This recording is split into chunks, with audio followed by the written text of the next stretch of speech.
Dangers in Bible Study. Usong-uso ngayon ang mga Bible studies. Kanya-kanyang Bible studies sa mga bahay-bahay, sa mga factories, offices, sa mga workplaces, kahit saan na lang.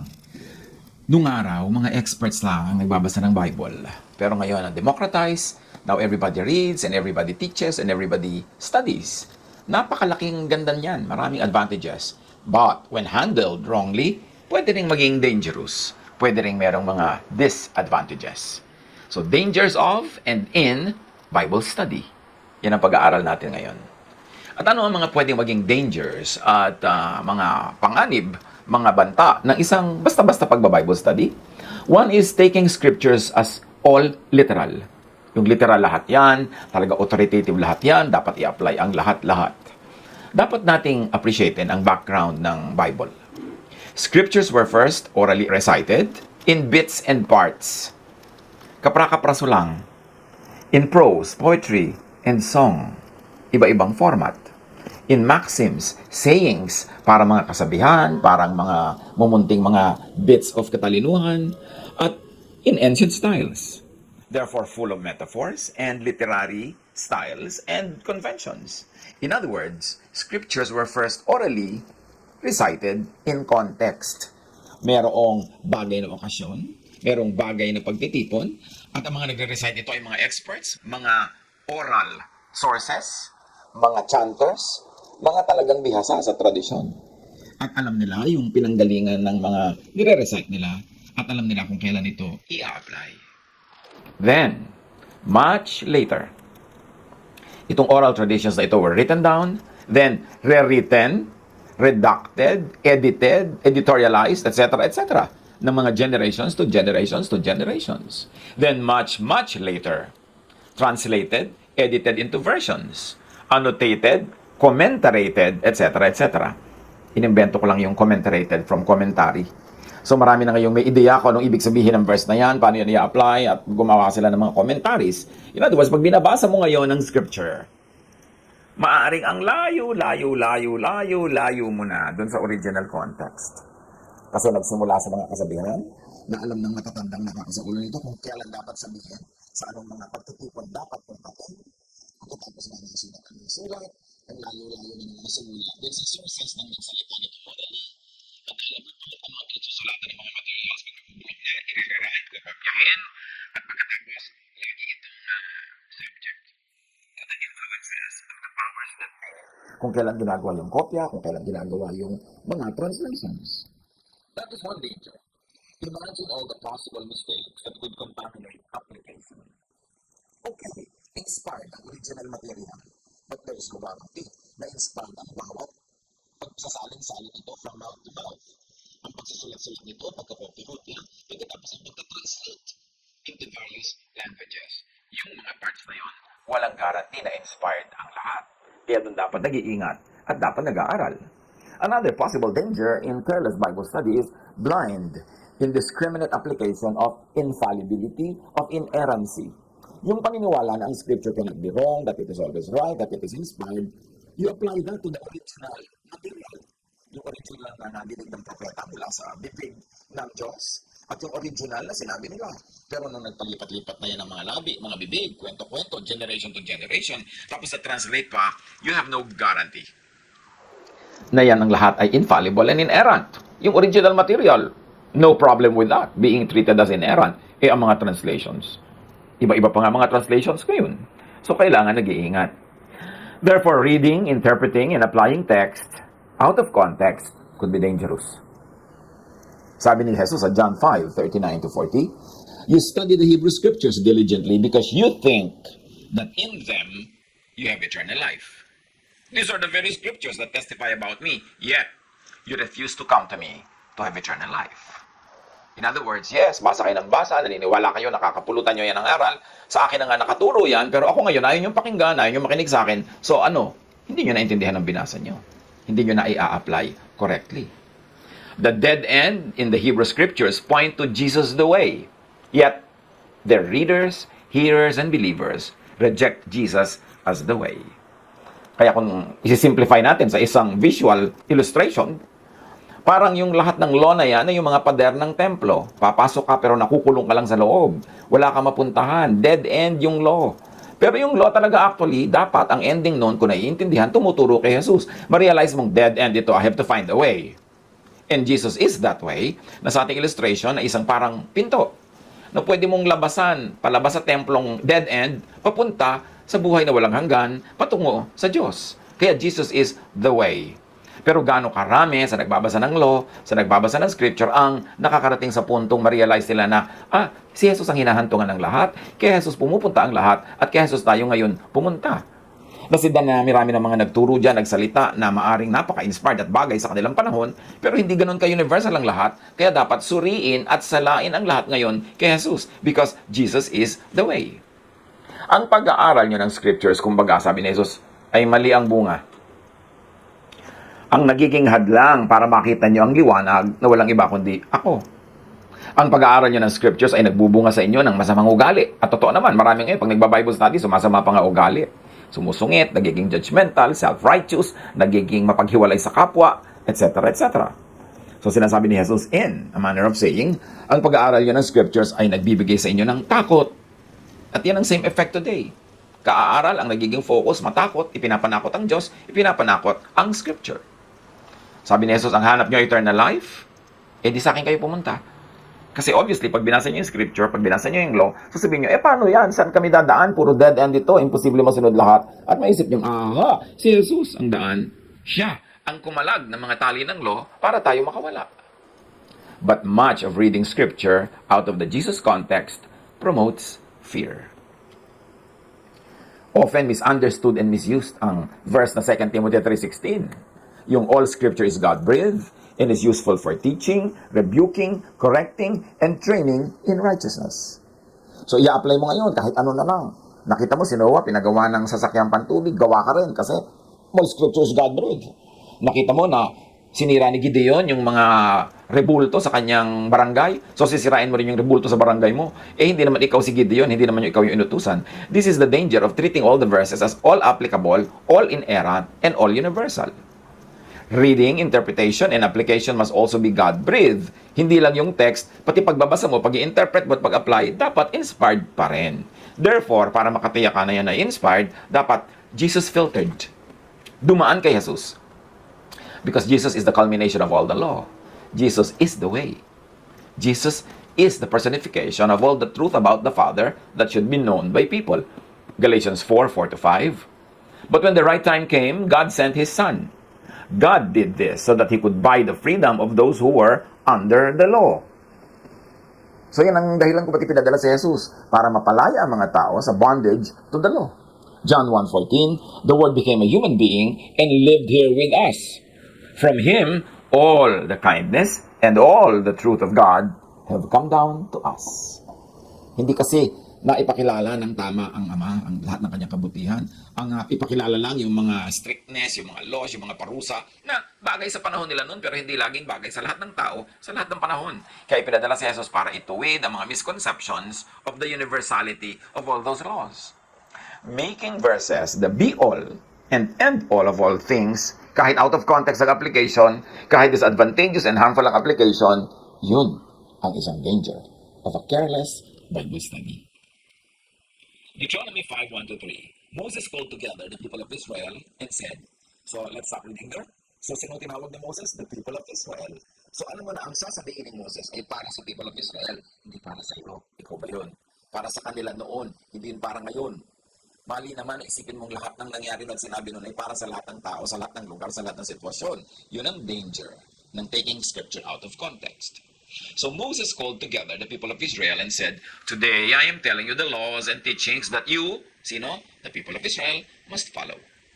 The Lord our God made an agreement with our nation at Mount Sinai. Saang nation? Sa nation of Israel. Sa nation of the Philippines ba? Hindi. Sa nation of Korea ba? Hindi.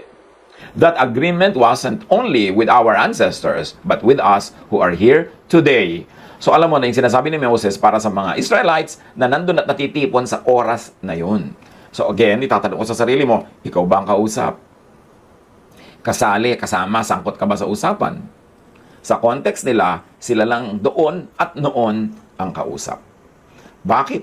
At paano gagawing authoritative yan para sa lahat ng tao, sa lahat ng panahon, sa lahat ng lugar na ginagawa ngayon ng 99.99% ng mga Bible study, Bible reading at Bible teaching.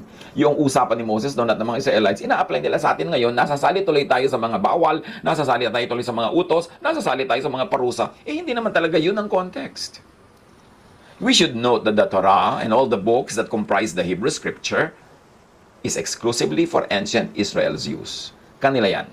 Hindi inimpose sa mga Israelites, sa mga Gentiles, ang kanilang mga batas, ang kanilang mga katuruan, pang kanila lang. Kaya lang sa history, in the development of Christianity, bigla nilang inadopt, inangkin, at inari yung Hebrew Scriptures bilang kasali na rin sa Christian Scriptures. Ang tanong, dapat ba talaga? Ganon. O dapat may pagpipili? Kaya may Jesus filter. Yes, why not? Why don't we benefit from Scripture, the Hebrew Scriptures? Marami namang universal truth dyan, marami magagandang katuruan, pero dapat may salaan si Jesus. Na yung mga hindi pinalampas ni Jesus at in-apply sa buhay ng mga taong nakinig sa Kanya, huwag na natin i-apply sa buhay natin ngayon. Na yung mga kinancel ni Jesus na mga batas, yung mga hindi niya pinairal tulad ng Sabbath, yung mga tukos sa diet, huwag na natin i-impose sa sarili natin ngayon. Kasi kaya nga dumating si Jesus. Meron tayong mapapakinabang, pwedeng pag-aralan at i-apply galing sa Hebrew Scriptures, pero hindi lahat salain kay Jesus. Deuteronomy 4:1-2, Moses said, "Ngayon, O Israel, pakinggan ninyong mabuti at sundin ang tuntuning itinuturo ko sa inyo. Huwag ninyo itong daragdagan ni babawasan." According to one scholarly researcher and translator of Scripture, sabi niya, these passages clearly show the very limited application of the laws and teachings of Yahweh. They were solely intended for Israel's meditation and guidance. Pang-Israel yun. Kung meron tayong pwedeng mapakinabang at mahiram, why not? Pero padaanin muna kay Jesus. Kasi si Jesus ang way, truth, and life. The don't add or take anything away, meaning do not take the commandments out of their proper place or context, means Israel's scriptures have limited application and efficacy. Para sa kanila, pero hindi lang sa lahat ng panahon. Sa specific panahon lang na covered ng usapan at hindi sa lahat ng sitwasyon. In fact, ang Israel nga, laging natatalo nun sa mga gera. Kasi pag Sabat, hindi sila lumalaban. Ayaw nila magtrabaho dahil nililiteral nila yung Sabat para sa lahat ng panahon ng lahi nila. Pero nung na-observe ng mga enemies nila na hindi sila lumalaban at therefore natatalo pag Sabat, lagi silang ina-attack pag Sabat.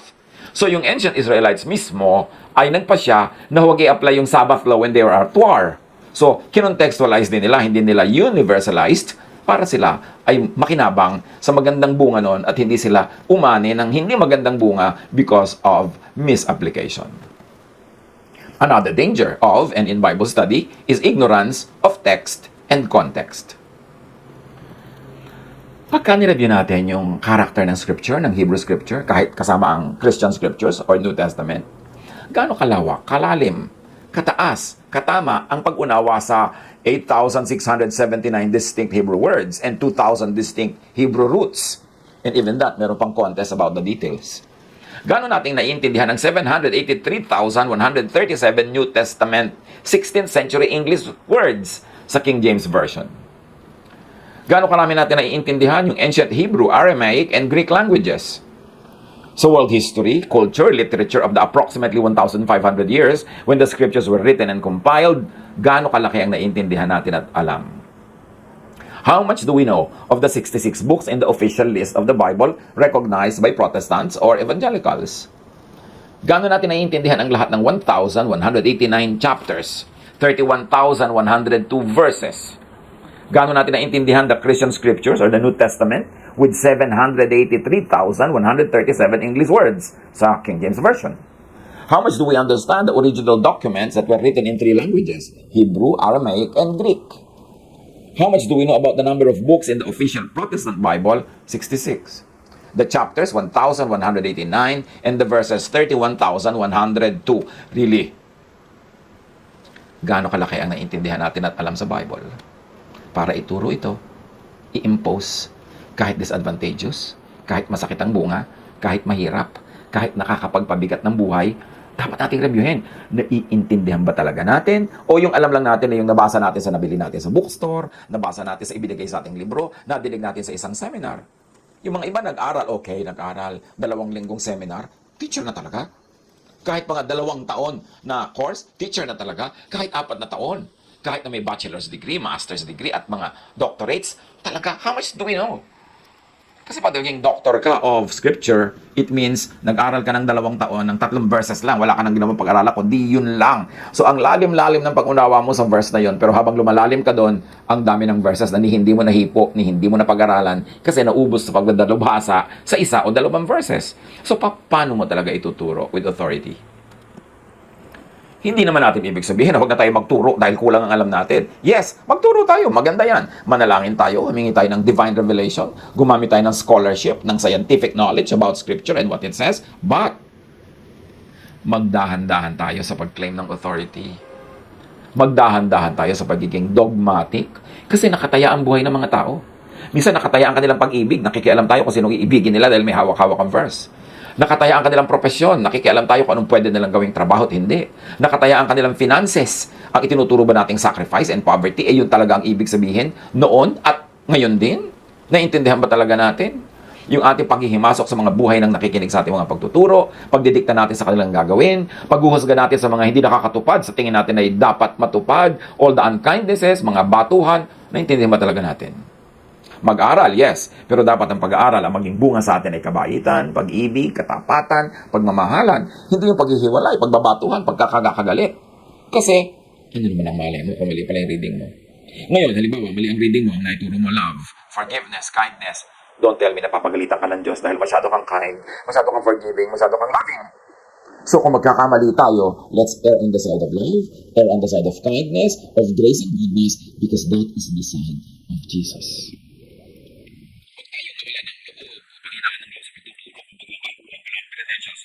Kulang pa lang ating scholarship.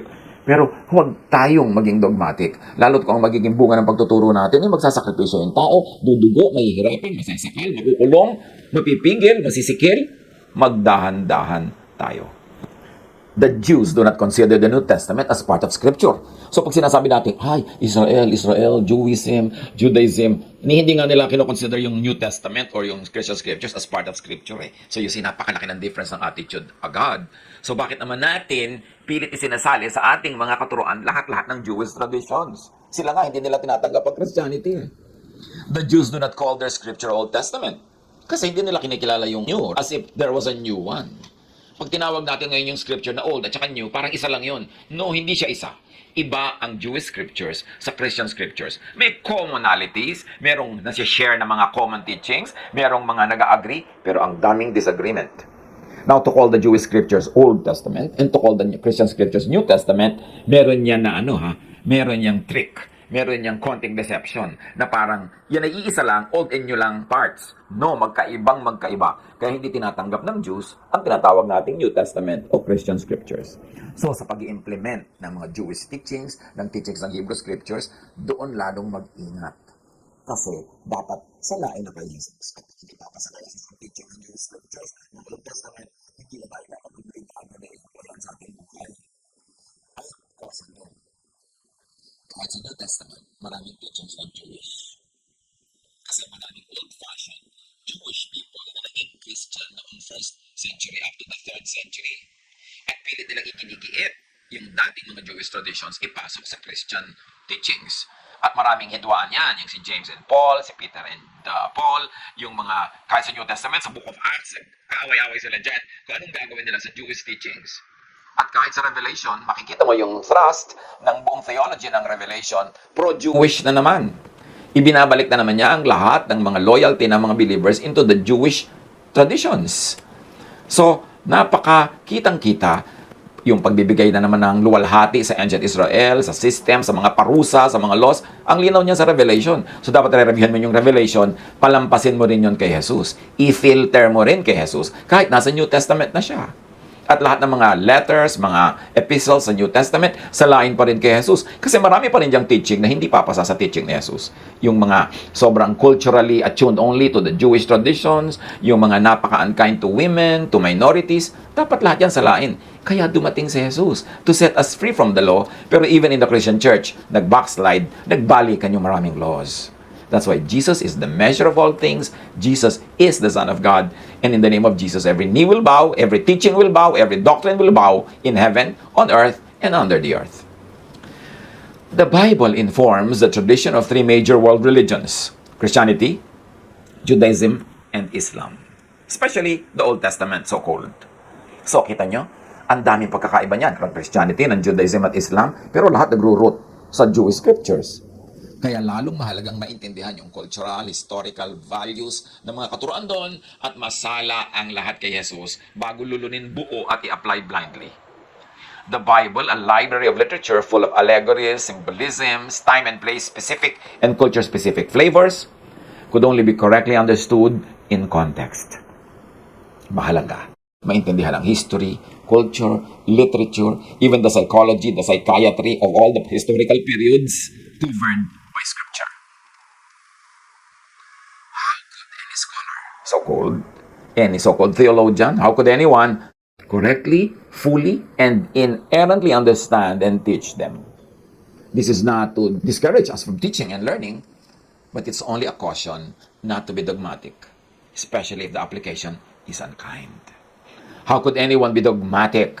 How could any preacher, any teacher be dogmatic? Pag inisip mo kung gaano karaming verses ang dapat alam mo by heart, dapat memoryado mo, dapat understood mo ang context ng history, ng culture, ng literature, gaano karami sa atin ang may ganong kaalaman para maging authoritative sa pagtuturo.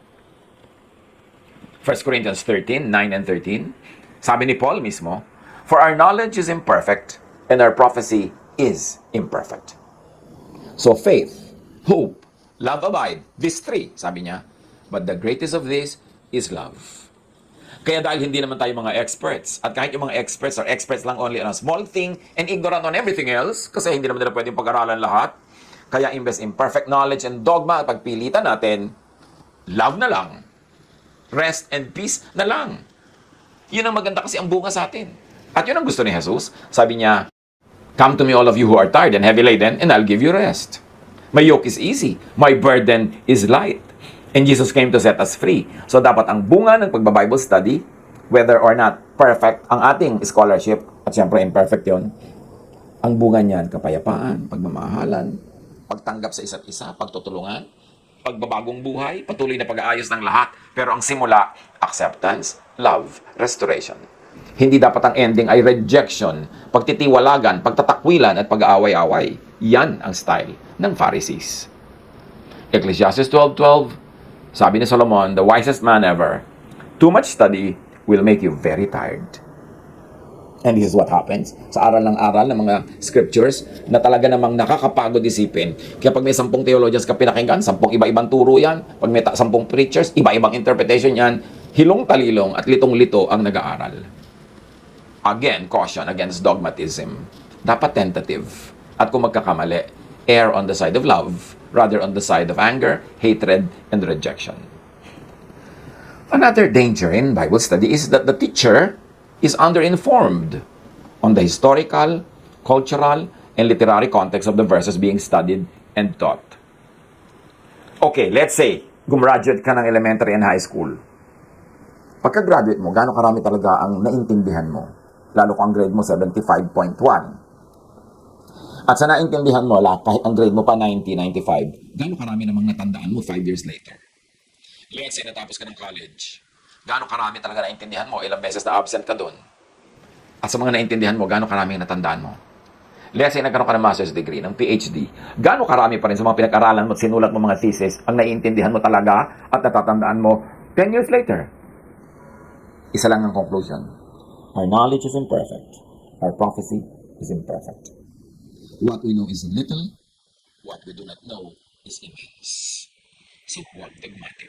Magdahan-dahan. And err, if you're going to err, commit an error, on the side of Jesus, on the side of love, on the side of rest, on the side of peace. 1 Corinthians 11, 13-15, "Kayo na ang humatol." Ito isang example Angkop ba sa isang babae ang makitang nananalangin ng walang talokbong sa ulo? Hindi ba't kalikasan na rin ang nagtuturo sa inyo na kahiya-hiya sa isang lalaki ang magpahaba ng buhok? Ngunit karangalan naman ito ng babae.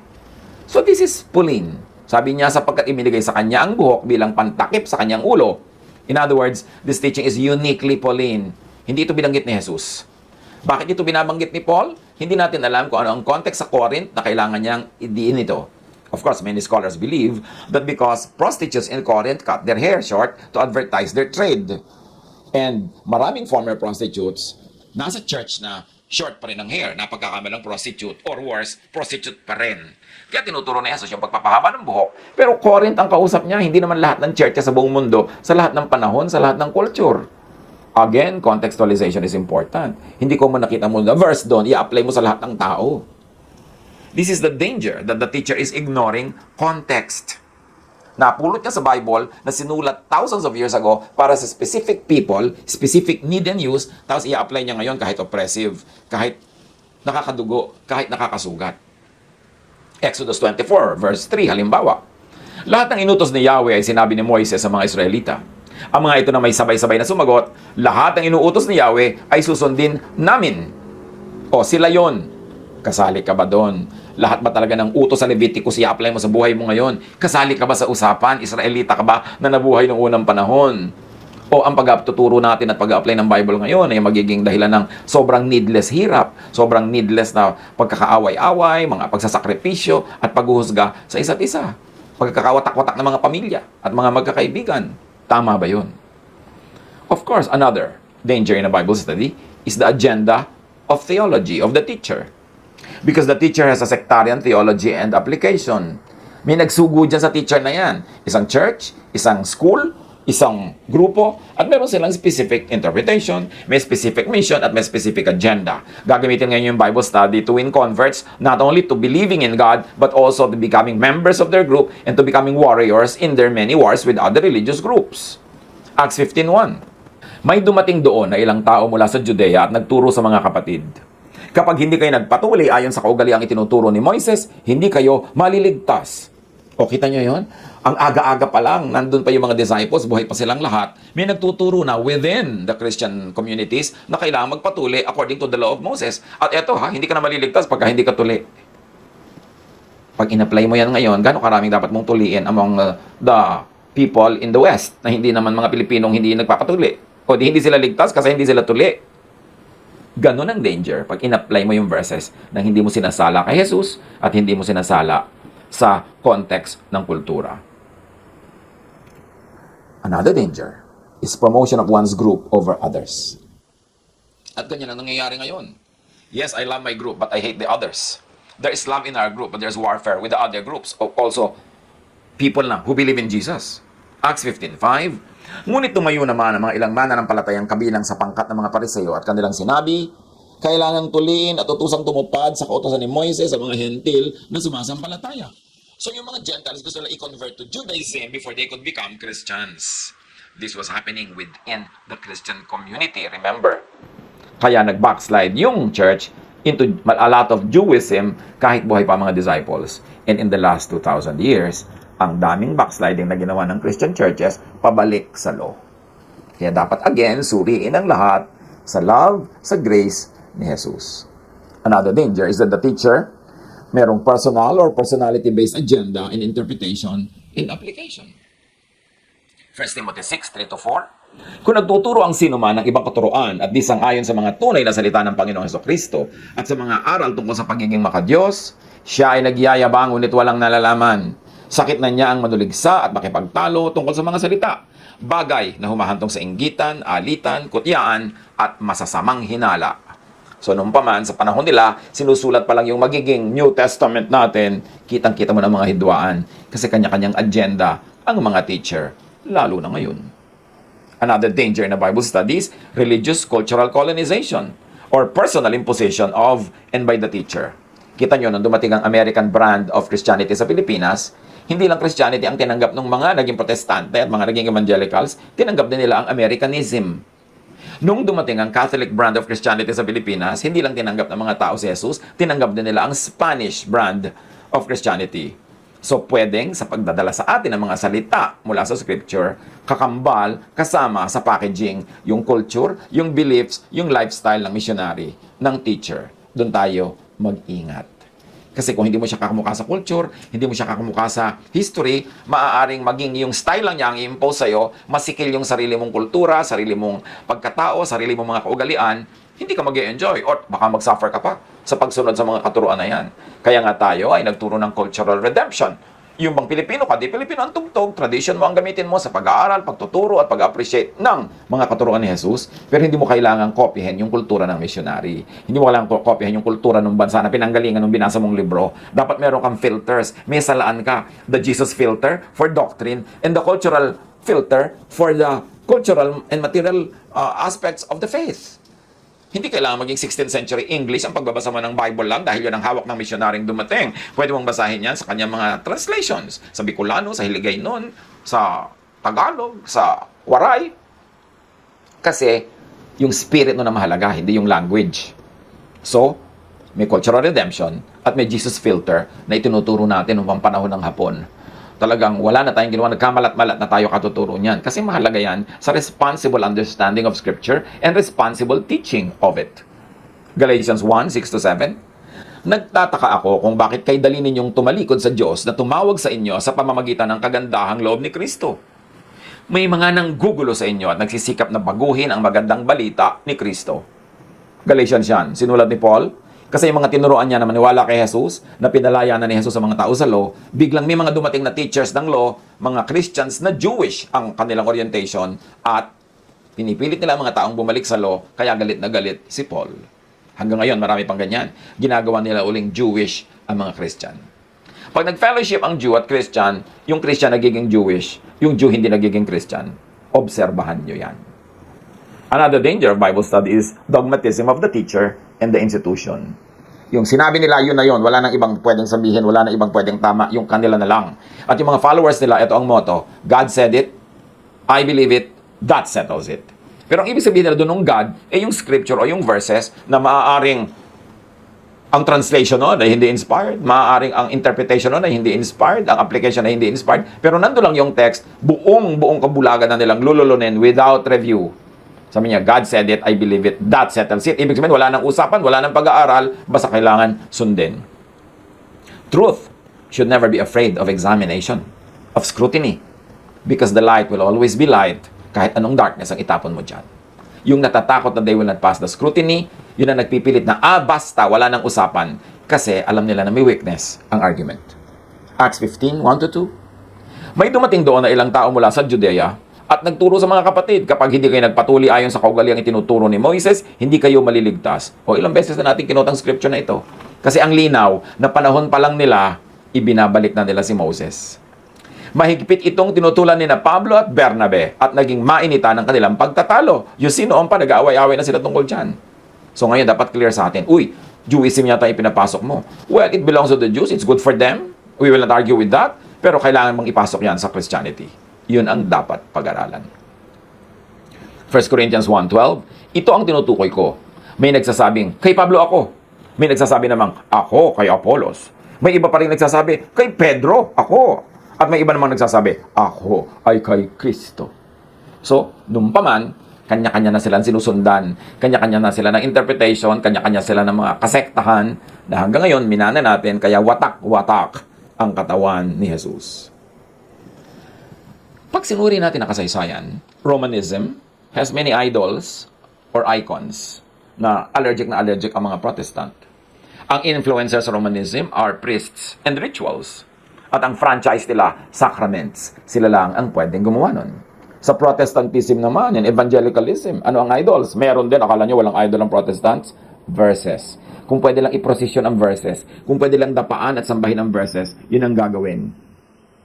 Ano at sino ang influencer sa Protestantism? Preachers and verses.